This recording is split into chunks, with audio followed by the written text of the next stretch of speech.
North Korea and the US have always had a history of hostility, especially over North Korea's nuclear weapons. Now, North Korea is taking another step towards the conflict with the US, increasing the tensions between the two countries. This shocking conflict between North Korea and the US took place over water and air, signaling another step in their tensions. Is this the start of another conflict, or will this die down with diplomacy? On the morning of October 5, 2025, the Yellow Sea looked calm, but one would have never expected that there would be a shocking conflict between one of the reclusive and totalitarian countries, North Korea, and the US, the superpower. A USRC-135 Rivet Joint Reconnaissance aircraft from the United States Navy's 7th Fleet quietly monitored a North Korean Sango, two submarines surfacing after 48 hours underwater. What seemed like normal observation was the opening act of an extraordinary demonstration of modern warfare. The Sango II, a diesel-electric submarine, had been submerged and silent for nearly 2 days, operating on battery power. But submarines can't hold their breath indefinitely.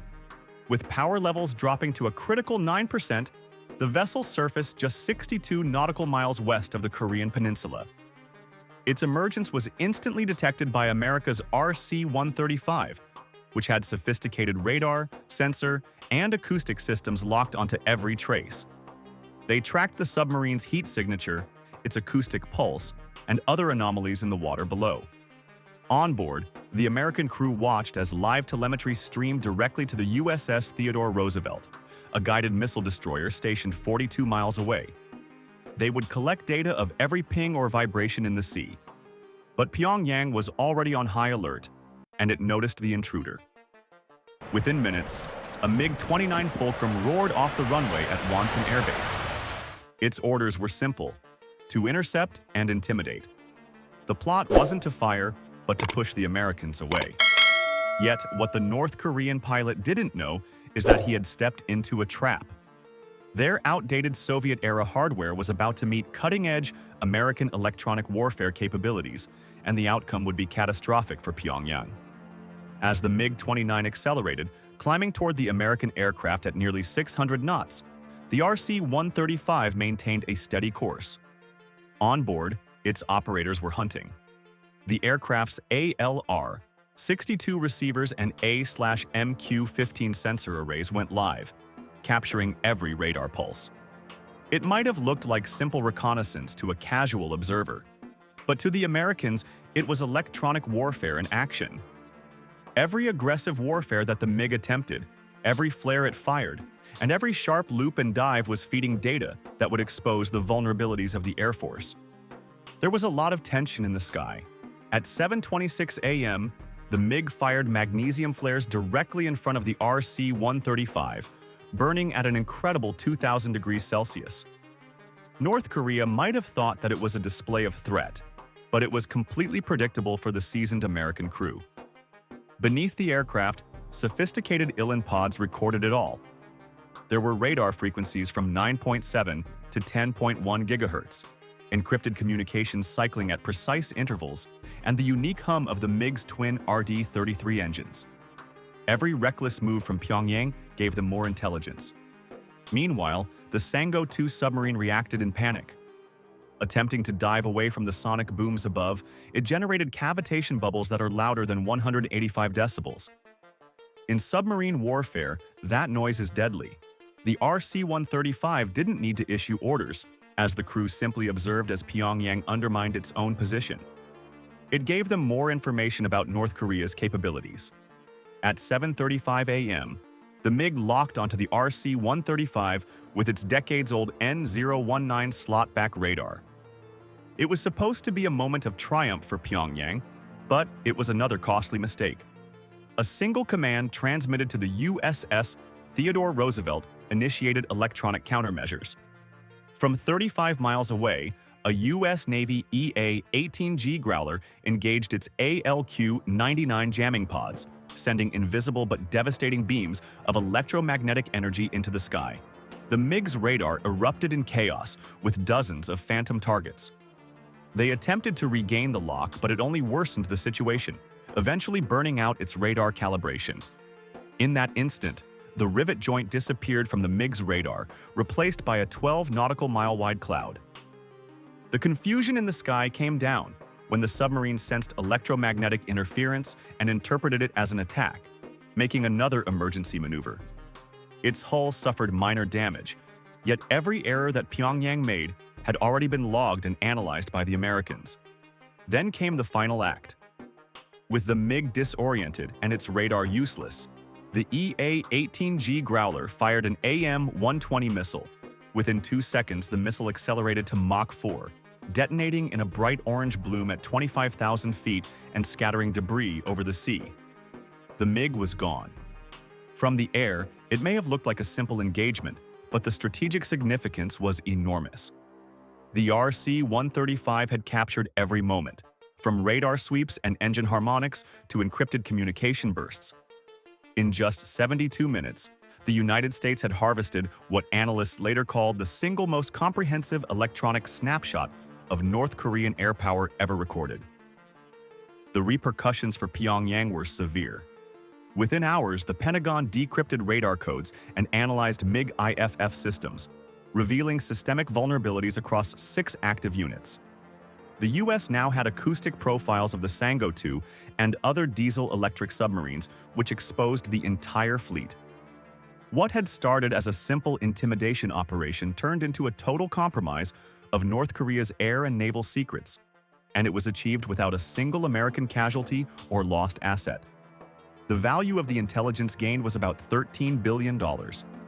By the time the RC-135 turned south toward Okinawa at 8:37 a.m., the skies were calm again. What the world saw as a minor skirmish was actually a masterclass in electronic warfare, precision intelligence, and strategic patience. America had rewritten the rules of engagement. The encounter also showed that despite how North Korea always showcases its strength, it is very behind in terms of military technology. But this was just one step that led to worse tensions between the two countries.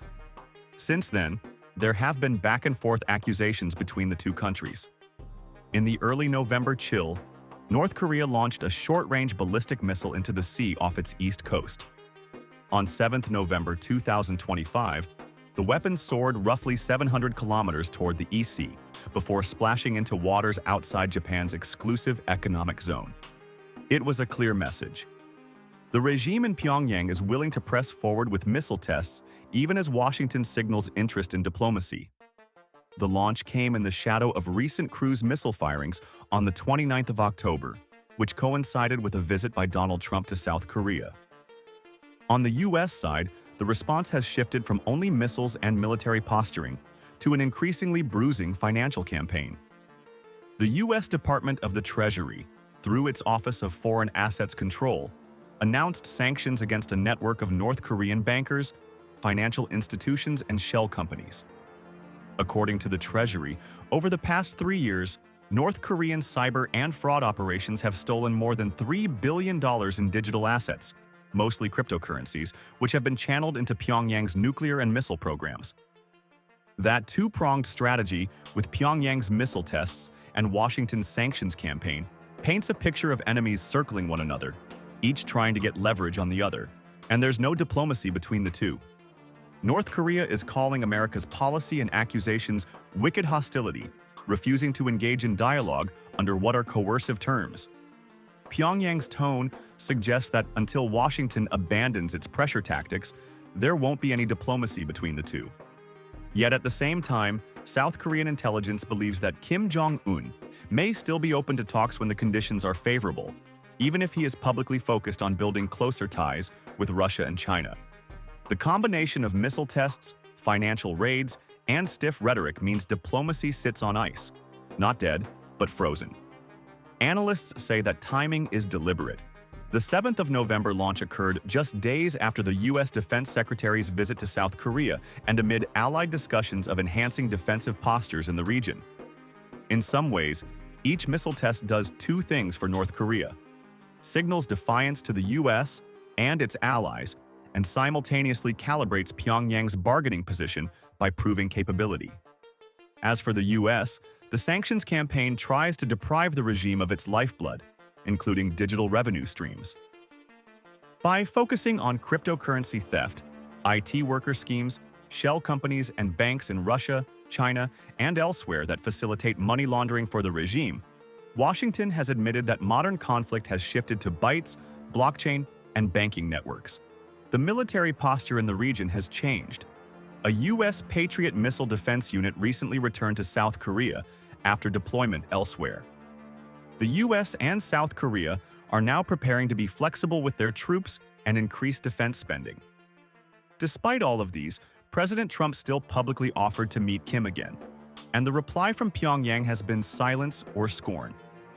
There aren't any working regulations between the two countries, and we don't know if there will be diplomatic talks. Yet neither side wants to appear weak. Pyongyang can't easily appear to capitulate, and Washington can't easily forgo its demands on denuclearization and sanctions compliance. What happens next is uncertain.